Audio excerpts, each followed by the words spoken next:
I stormed out of my car, slamming the door so hard the echo bounced off the pines surrounding my Colorado ranch. My jaw dropped as I gawked at my own front porch, shoes scattered by the door, a pink scooter tipped over on the deck, muddy boots, caked with dirt, and a stroller propped against the rail like a family had moved in overnight.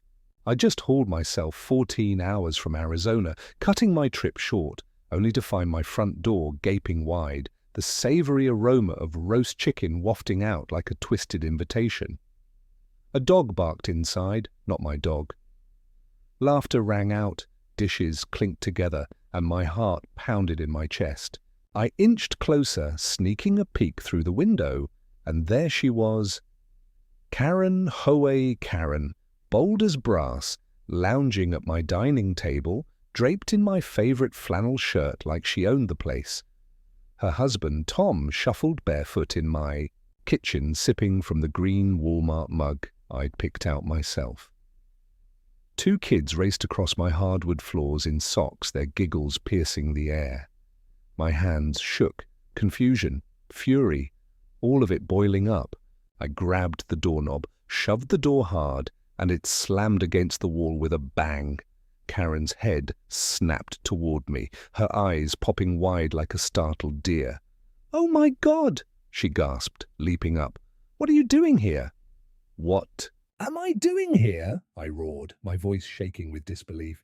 "This is my house. What are you doing here?" Her face drained of color as she fumbled for her phone. "You're trespassing," she shrieked, jabbing at the screen. "I'm calling 911.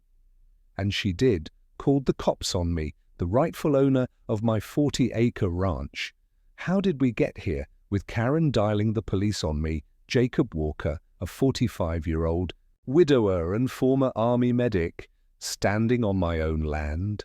My wife passed 6 years ago, leaving me, my dogs and Stone Pine Ridge, my quiet Colorado haven, an hour from town, nothing fancy but all mine. Stick with me as we unravel this wild tale. Which city of the United States are you watching from? Drop a comment and share with us if you've had any confrontation with the HOA. We'll narrate your story on our channel. My father left it to me and I've kept it running ever since. I don't belong to any HOA. In fact, this area never had one until the McKinley Estates folks moved into the land across the creek and formed their own HOA. They're the gated kind with speed bumps and rules about mailbox colors. I'm the dirt road type with chickens and a barn full of memories. We were friendly at first until Karen showed up. Karen Simons, HOA president, short blonde hair, always with sunglasses on her head like a crown, lived across the creek, but she never respected boundaries. She started with little things. Notes about my unkempt grass. Complaints about the unsightly barn tools I left on the porch. She'd walk her dog through my land like it was public parkland. Then came the letters. Harassment, really. I always tossed them. I wasn't part of her HOA. She had no legal power here, or so I thought. 2 weeks ago, I left for Arizona to help my cousin after his surgery. I boarded up the windows, turned off the water, left my security cameras rolling. That's when Karen struck, but I didn't know that yet. On the way back from Arizona, something kept itching at me. I couldn't explain it. Call it a gut feeling. I left earlier than planned and drove through the night. No calls, no texts. I just needed to see the ranch. And now here I was face to face with Karen calling 911, claiming I was trespassing. Let's rewind just a little further before everything exploded. 2 weeks before all this, I noticed something odd. My mailbox was ripped open one morning, and inside was a paper that didn't look like regular mail.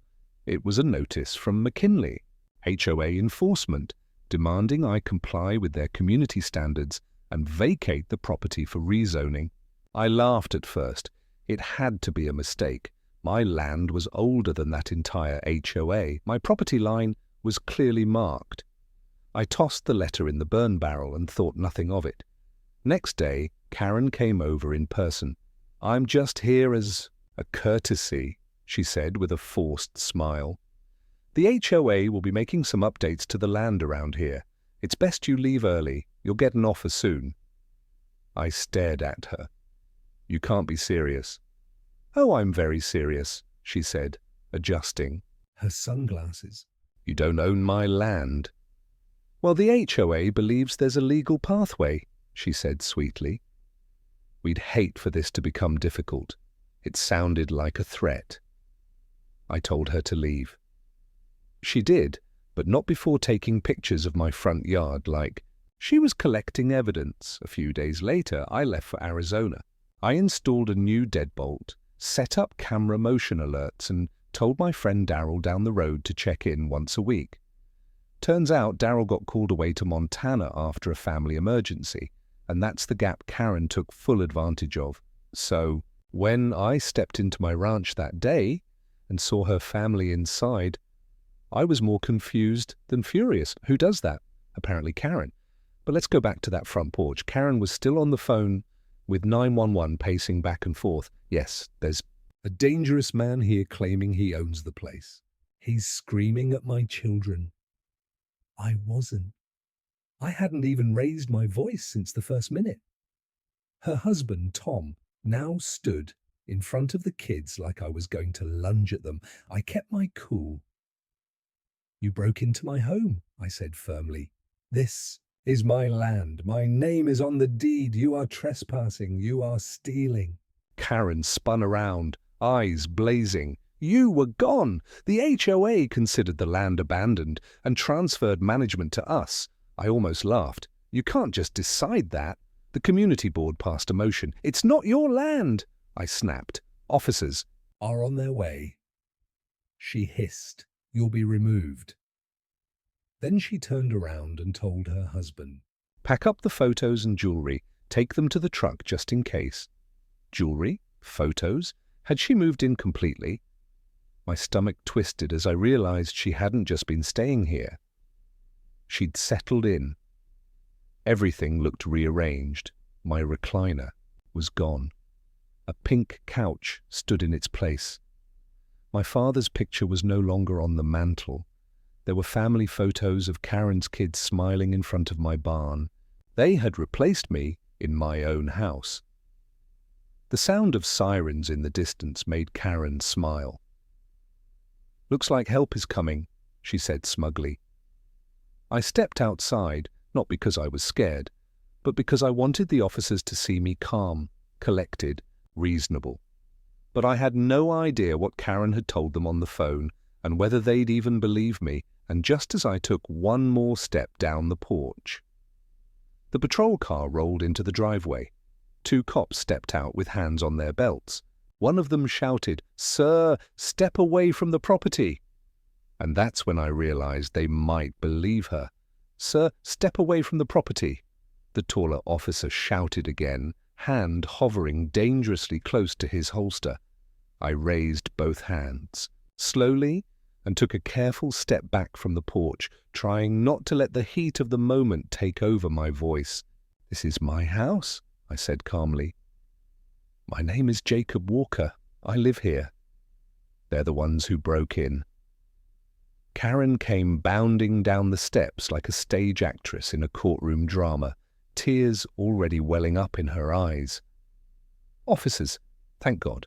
"You're here," she cried, grabbing the shorter cop's arm.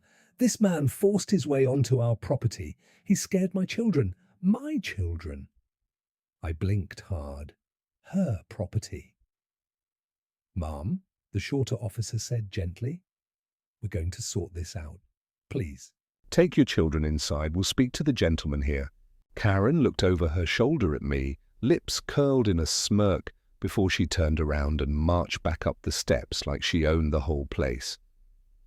"I have ID," I said, patting my jacket pocket. "And the deed to this house is in my name. You can check the county records." The taller cop gave me a long look, then nodded. "Go ahead and show me your ID." I handed it over. "You might also want to check with the county recorder's office. This land has been in my family since 1986. He walked off with my ID while the other officer stayed, watching me like I might leap at the windows or something. "Just so we're clear," I said, keeping my voice level. "Karen Simons doesn't live here. She's from McKinley Estates across the creek. This land isn't part of their HOA, never has been. She says otherwise," the officer replied. "Well, she's lying." It took 10 more minutes of tense silence before the officer returned from his cruiser, a different expression on his face this time. He handed me back my ID. "Mr. Walker, we checked the records." "And you're right. You're the owner of record." I exhaled slowly. But before I could relax, the officer added, "That doesn't explain how they got inside with keys." My eyes narrowed. "What do you mean, keys? They didn't break in. No signs of forced entry. The locks match their keys." My mind spun. How did Karen get keys? Unless no way. I ran to the garage.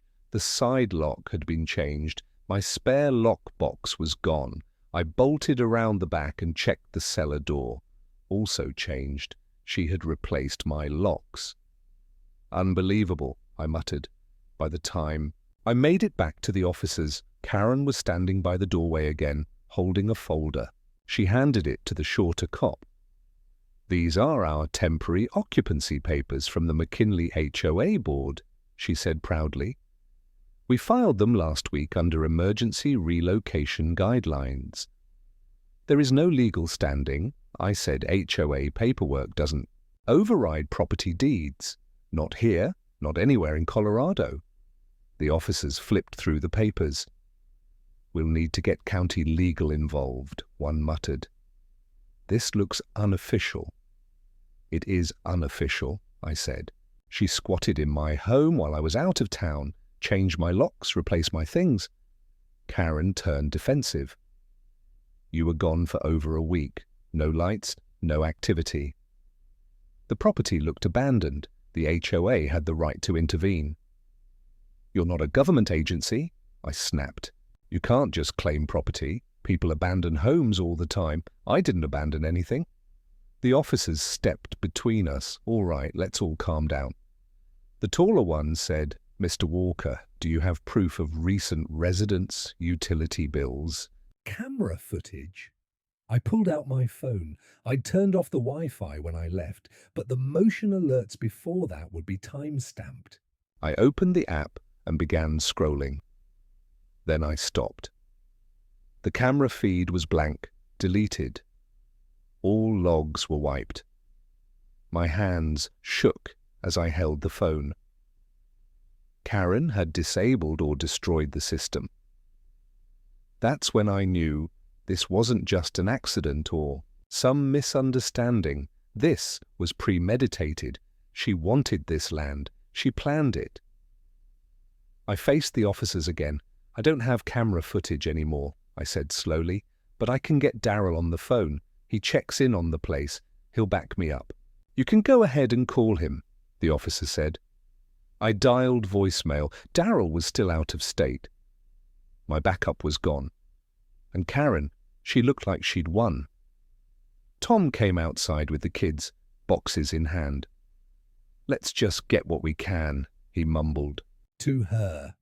"No," she snapped. "We stay until we're removed. That's the rule." "Rule? What rule?" The officers exchanged glances. "We're not the judge and jury here," the taller one said. "But given what we've seen, Mr. Walker, we recommend filing for emergency removal through the court." "You can't force them out today." "What do you mean?" I barked. "You're telling me I can't walk into my own house? It's a civil matter now. If we remove them and a judge says otherwise, it could come back on us. You need an order." "Unbelievable," Karen grinned. It was like watching a thief get away in daylight. I was locked out of my own house. They'd squatted, lied, changed locks, and now the police were treating this like a dispute. "Don't worry," Karen called from the doorway. "You'll get your day in court." Her daughter, maybe 7 or 8 years old, peeked from behind the door and waved at me. "Hi, Mr. Walker. Mommy says this is our new vacation home. My heart clenched. I turned back to my truck, hands shaking, vision blurred. They were playing house in my life, in my memories, in the home where I buried my wife's ashes beneath the oak tree. I couldn't stay another second. I needed a plan. The next morning, I drove straight to the county courthouse with every document I had: deed, utility bills, photos, maintenance records. I filed for an emergency restraining order and began eviction proceedings immediately, but legal things take time, and Karen, she used every second of delay to her advantage. By the third day, she had posted a fake HOA notice on my ranch gate, saying the land was under protective occupancy status. She even hosted a barbecue that weekend. Dozens of people, HOA folks, were walking around my fields with plastic cups and lawn chairs like they owned the place, like I was the outsider. But the most shocking part was what I found later that night. Something buried in my storage shed, tucked behind the tools, a printed contract, a forged signature, and my name on a sale agreement to Karen Simons. She had created fake paperwork claiming I sold her the ranch. I stood there frozen in my own storage shed, holding a crumpled piece of paper with my forged signature on it. It was a purchase agreement typed up and printed on cheap paper, stating that I, Jacob Walker, had sold my entire 40-acre ranch to Karen Simons for $20,000. $20,000 for land that was worth over $750,000. And there it was, my signature at the bottom. Except I never signed it. My stomach flipped, my ears rang. She had taken it this far, a fake contract, a forged document. I whipped out my phone and took photos from every angle. I didn't touch it again. I carefully slid the paper back exactly where it was and backed out of the shed, locking it behind me. Karen was building a false paper trail. And if I hadn't come back early from Arizona, she might have had time to file this thing somewhere, maybe even try to record it at the county office. I felt sick, but I wasn't going to panic. I was going to fight back. The next morning, I drove straight to my lawyer, Linda Mackenzie. Old school, tough as nails, and smarter than any 10 people I know. I'd hired her once for a boundary dispute 5 years ago and kept her number since. She looked over the photos and that same fake sale contract. Her face darkened. She's not just squatting, Linda said. She's trying to rewrite history. Can she get away with this? She can try, but she'll regret it. This isn't just civil now. This is criminal fraud, forgery, even attempted identity theft. I nodded, gripping the arms of the chair.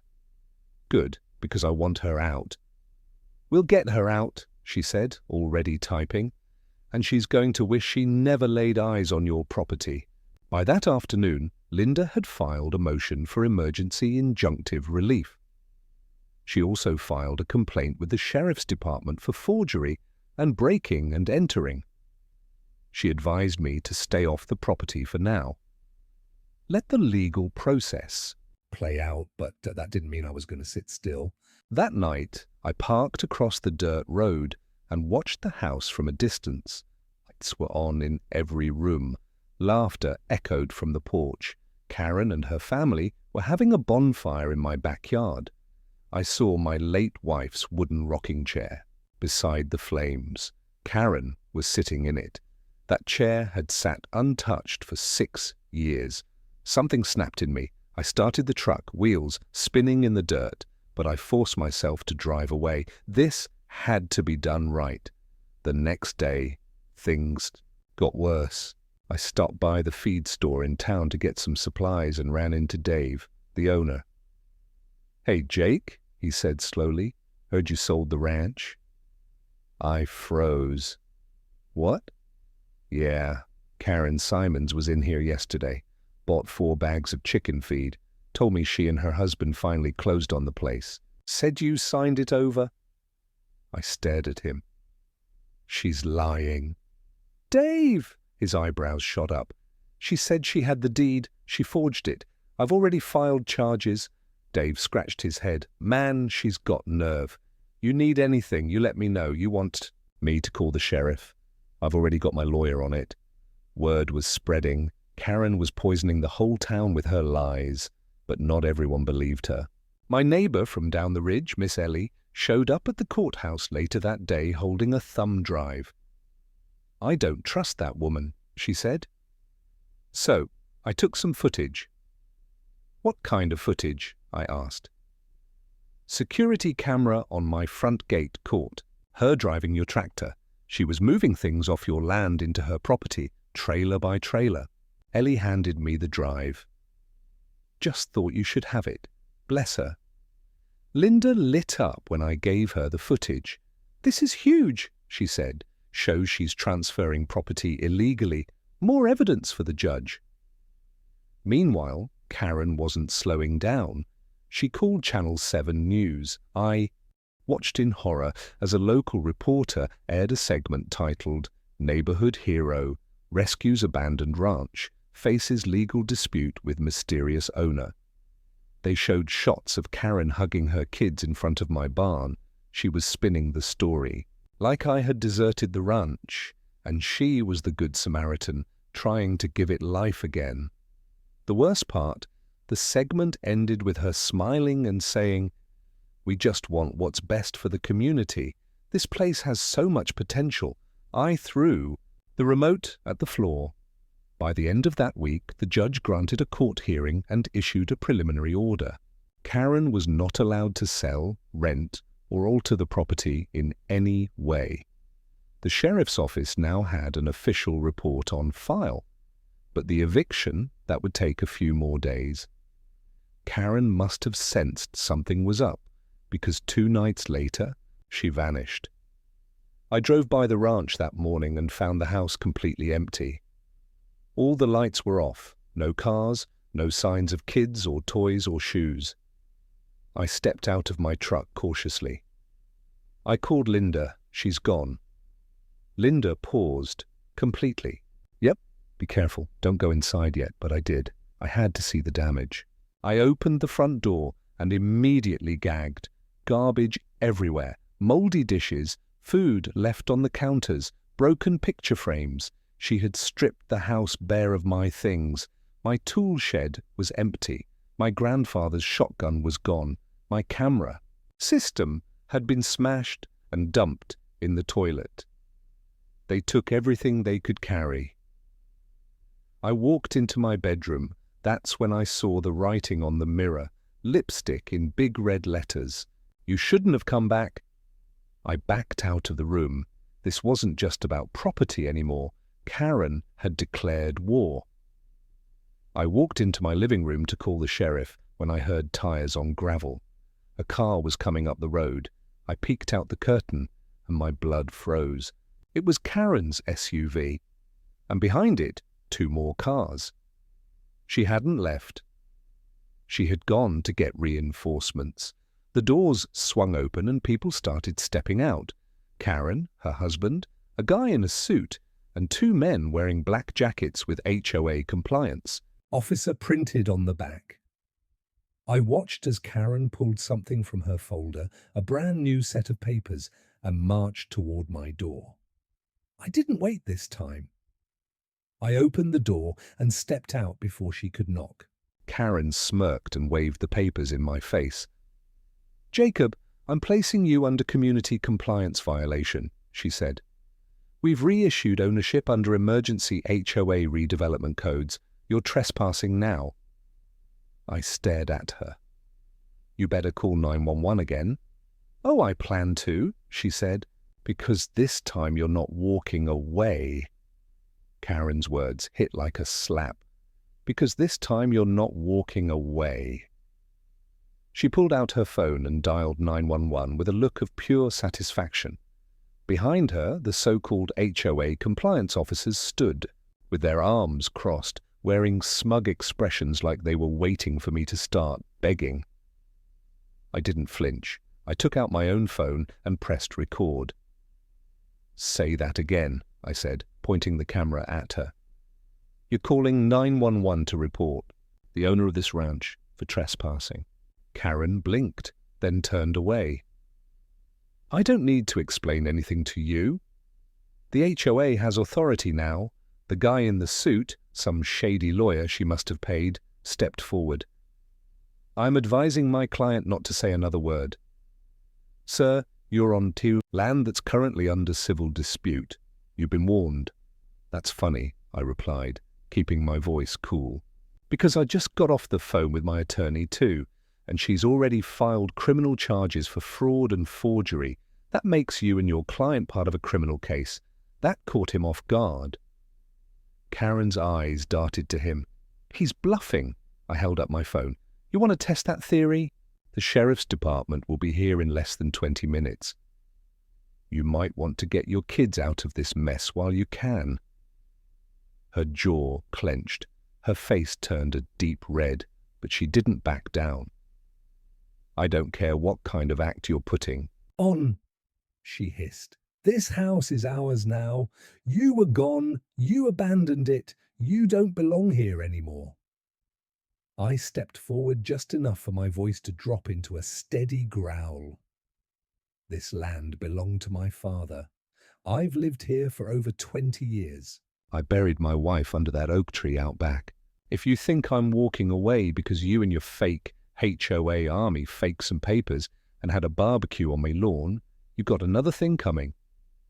That's when the sirens came again. A sheriff's truck and 2 deputies rolled up the dirt path, lights flashing. Karen's posture instantly stiffened. The lead deputy stepped out, looked around at the scene, the SUVs, the HOA jackets, the tension thick in the air, and walked over to me first. "Mr. Walker?" "Yes, sir. We reviewed the documents your attorney filed. Your ownership has been verified." He looked over at Karen. "Ma'am, you and your party need to leave the premises immediately." Karen's mouth dropped. "You can't be serious. I called you. He is the one trespassing." The deputy didn't flinch. "This property belongs to Mr. Walker. Your presence here is unauthorized. You are now in violation of a court order issued 2 days ago." "I haven't seen any order," she barked. "That's because you've been hiding. We attempted delivery twice. You weren't home." Karen's face twisted. "I have rights. Not here you don't." The officers began asking the others for their names and IDs. The HOA compliance officers turned out to be 2 local buddies Karen paid to wear jackets and act official. One of them, visibly shaken, muttered, "I thought this was legit." I watched. It all silently. I wanted to scream. I wanted to yell. I wanted to shout justice from the top of the barn. But I didn't. I just watched Karen's little empire crumble. The deputies told Karen she would need to report to the station for questioning regarding the forged documents. Her lawyer tried to talk big, but his tone got quieter with each minute. Karen's kids sat in the back of her SUV now, staring at me through the window. I didn't feel joy. I felt tired. When they finally left, sheriff car behind them. I stood in the middle of my porch and let the silence settle. But it didn't last Long. Not even 3 hours passed before I got a text from Linda. "Sheriff just called. Karen's lawyer is claiming she bought the property from a man impersonating you. Now she's blaming him for the forged paperwork. Be careful." I didn't respond. Instead, I walked out back. I needed air. I passed the old oak tree, my wife's resting place. The wind blew softly through the branches. That's when I noticed something. A fresh patch of dirt. Disturbed right by the small memorial marker I'd placed for her. My chest tightened. I walked closer and saw a corner of plastic sticking out of the dirt. I knelt, heart pounding, and pulled it up. It was a storage bag. Inside letters, dozens of them, all written in my handwriting, but they weren't mine. Someone had forged pages of letters from me to Karen, each one claiming I loved her, missed her, wanted her to move in, even offering her the house as a gift. They were love letters, fake ones, planted by the grave of my wife. I fell backward, in the dirt, speechless. Karen hadn't just forged a signature. She was trying to rewrite history to make it look like I invited her here, that my dead wife approved of her. This wasn't just criminal, this was deranged. I drove straight back to town with the letters in hand, heart pounding with fury. Karen wasn't just a liar, she was dangerous. I sat across from Sheriff Donnelly in his office, a Ziploc bag of fake love letters between us. He looked through them, jaw clenched tighter with each turn of the page. "This woman isn't just squatting," he muttered. "She's building a full-blown fantasy." "These letters were buried at my wife's memorial," I said, my voice barely steady. "She wasn't just trying to steal my home, she tried to replace my entire life." The sheriff closed the folder slowly. "This changes things. We're adding emotional distress, evidence tampering, and identity fabrication to the complaint. I'll have deputies secure your ranch tonight, just in case she tries something again." I nodded but felt no relief. I wasn't just dealing with a Karen. I was dealing with a narcissistic manipulator who saw no limits. Linda called me while I was still at the station. I've been digging into Karen's background. She said she's done this before. My breath caught. "What?" "Back in Utah, different town, there's a sealed court case. But from what I could gather, she tried to claim property rights over a disabled man's mobile home after acting as his caretaker. Claimed he gifted it to her, but the judge threw it out. And no charges, not enough evidence at the time, but the pattern matches." My fingers gripped the phone tighter. "She's been doing this for years, and you're the biggest prize she's ever gone after," Linda added. Later that night, I returned home to find deputies parked near the gate. They gave me a nod and waved me through. The house was dark, cold, and silent. I turned on one light at a time, careful, still half expecting someone to jump out from the way. Shadows. I didn't sleep. I stayed on the couch, shotgun across my lap, listening to every creak and whistle outside. Around 2:30 a.m., I saw headlights on the far road. I stepped outside and peered through my binoculars. It wasn't Karen's SUV. It was a moving truck. They parked across the road for nearly 15 minutes, engine idling. Then it turned off. No one came out. Deputies were still stationed down the ridge. I called them and reported the vehicle. They arrived quietly, but by the time they reached the spot, the truck was gone like ghosts. That morning, I found fresh tire tracks near my back fence. Whoever it was, they had come closer than I thought. 2 days later, I was summoned to the courthouse for the official hearing. Karen was there, this time without her HOA compliance gang. Just her and a new, very uncomfortable-looking public defender. She looked different now, less polished. Her hair was frizzy, her outfit wrinkled. The confident smirk was gone. Linda laid out every piece of evidence, the forged sale document, the fabricated letters, photos of my destroyed cameras, Ellie's footage of Karen driving my tractor, screenshots of Karen's texts to a neighbor claiming the house was hers, copies of HOA notices that had no legal bearing. Karen tried to argue that she was misled by a man who pretended to be Jacob Walker and tricked her into thinking she owned the property. She pointed to the letters and said, I truly believed he loved me. The courtroom fell into an uneasy silence. Even the judge's face twisted in disbelief. "I've never met this woman outside of HOA meetings," I said clearly. "She made all of this up, every single page." The judge ruled in my favor before Karen even finished her last sentence. She was evicted immediately. Criminal charges were officially in process. A restraining order was granted on the spot. But The nightmare didn't end there. When I returned home that evening, I noticed the back door was ajar. I approached slowly, shotgun ready. Inside, someone had broken in again. This time, they didn't steal. They destroyed. Furniture was slashed, the walls spray-painted with red phrases like, "You lied and we were family." My wife's wedding dress, kept in a sealed bag in the closet, had been pulled out, shredded, and pinned to the wall with a knife through the chest. I dropped to my knees. This was hate. This was obsession. The sheriff arrived within 20 minutes and took more photos. Karen had an alibi. She had signed in at a local women's shelter that evening, but they weren't sure how long she had been there before checking in. Donnelly put out a search on any associates who might have helped her. Then I remembered something, the moving truck. "I think someone else is working with her," I said. "There's no way she did all this alone." The next day, I reviewed Ellie's camera footage again, frame by frame. That's when I saw it.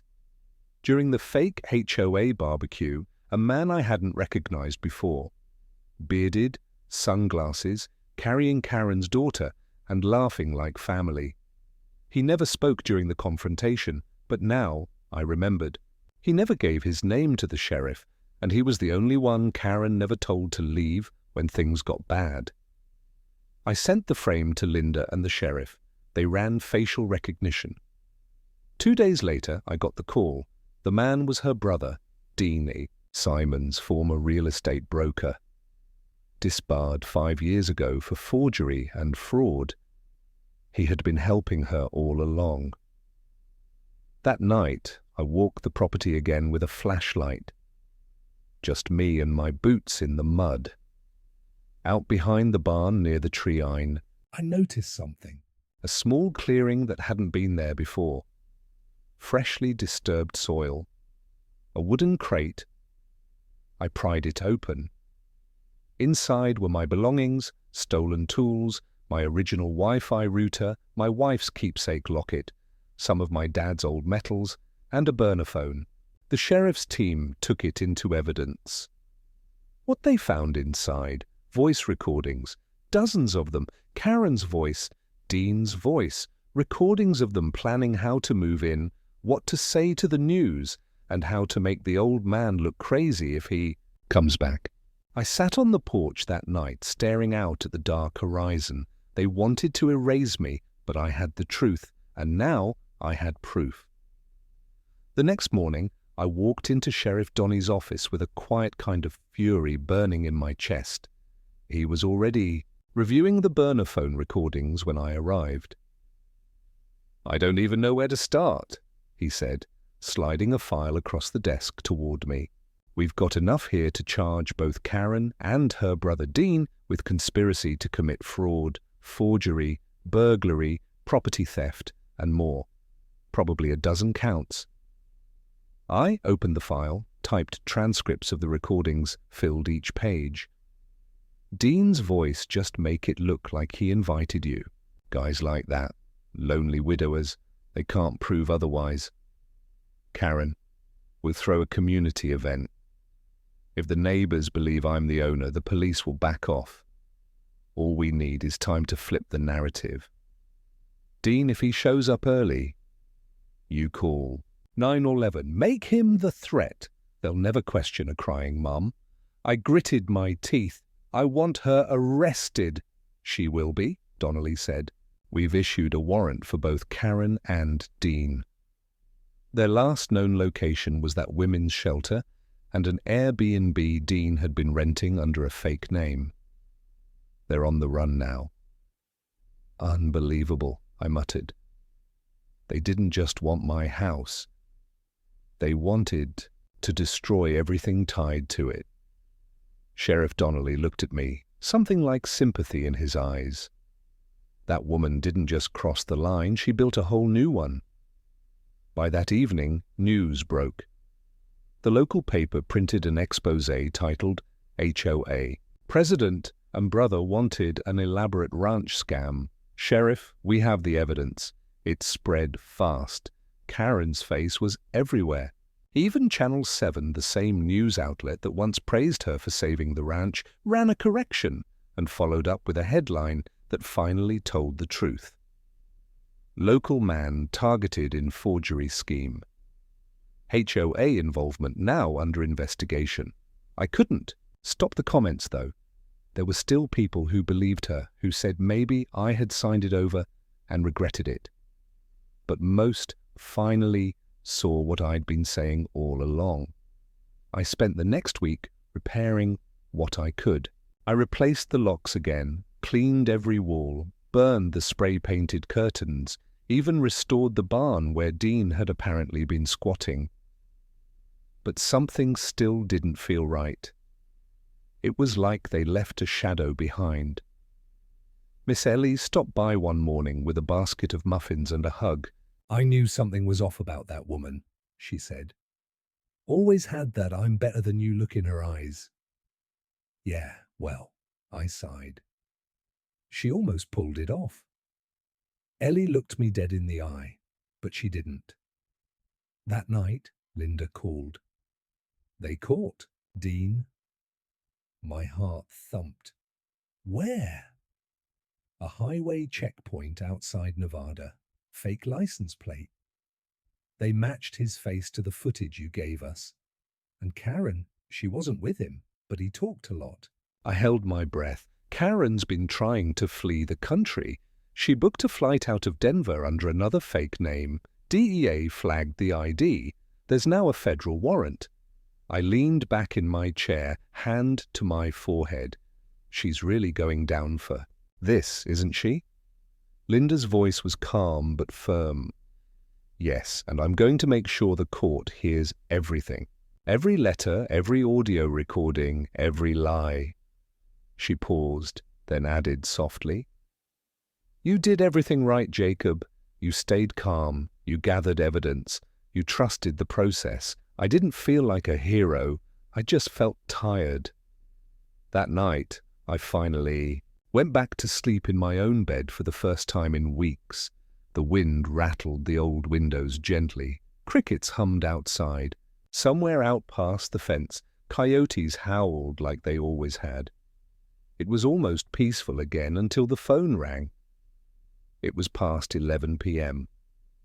I checked the caller ID, unknown number. I answered. There was silence for a moment, and then her voice. "You think you've won, Jacob? But you don't know me." I froze. "Karen, you took everything from me," she hissed. "This wasn't about the ranch. It was about respect, and I will get it." Then the line went dead. I called Sheriff Donnelly immediately. He traced the number. It was a burner phone from a gas station outside Fort Collins. She was still close, still watching. The sheriff promised to increase patrols near the ranch. He said the feds were now actively tracking all surveillance footage from nearby exits and state roads. I didn't sleep again that night. The next morning, a deputy knocked on my door. They'd caught her at a Greyhound bus terminal just before noon. She was wearing a wig and glasses, holding a fake passport and trying to board a bus to El Paso. And in her bag, more fake documents, a map of my ranch with notes scribbled in red ink. One read, "Take back what's mine." I sat down when I heard that Karen Simons was officially arrested, denied bail, and placed under federal custody for fraud, forgery, and interstate flight from prosecution. Dean Simons took a plea deal and agreed to testify against her. I watched the court proceedings a month later from the front row, flanked by Linda on one side and Miss Ellie on the other. Karen stood in shackles, and for once she said nothing. No speech, no tears, no fake community talk, just silence. The judge sentenced her to 12 years in state prison. I walked out of that courtroom with a strange feeling. Not joy, not revenge, just peace. I returned to the ranch and walked the perimeter. The air smelled like pine and rain. My wife's oak tree stood strong, untouched since that awful night. I placed a fresh set of wildflowers beneath her stone. "I told you I'd protect it," I whispered. "I kept my promise. And from then on I did. I rebuilt, replanted, repainted. I also started working with a local non-profit helping veterans secure land ownership and understand property law so no one else would fall victim like I almost had. Because this story wasn't just about me. It was about standing your ground when everything's at stake. It was about how evil doesn't always show up with a gun.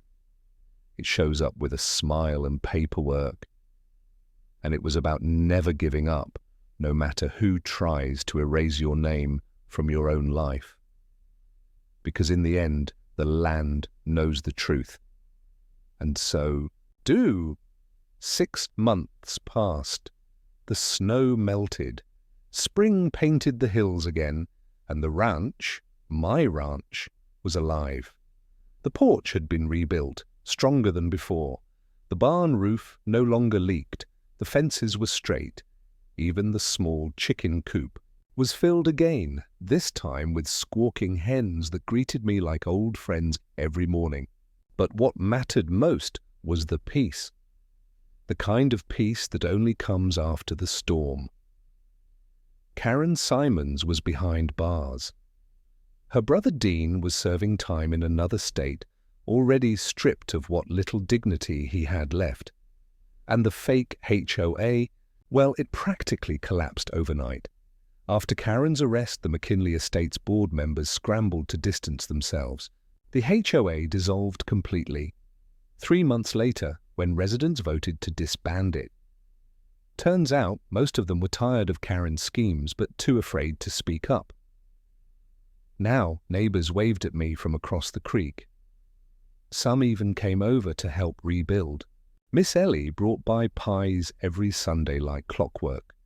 Sheriff Donnelly and I became friends. He stopped by once a week just to chat over coffee and see how the land was doing.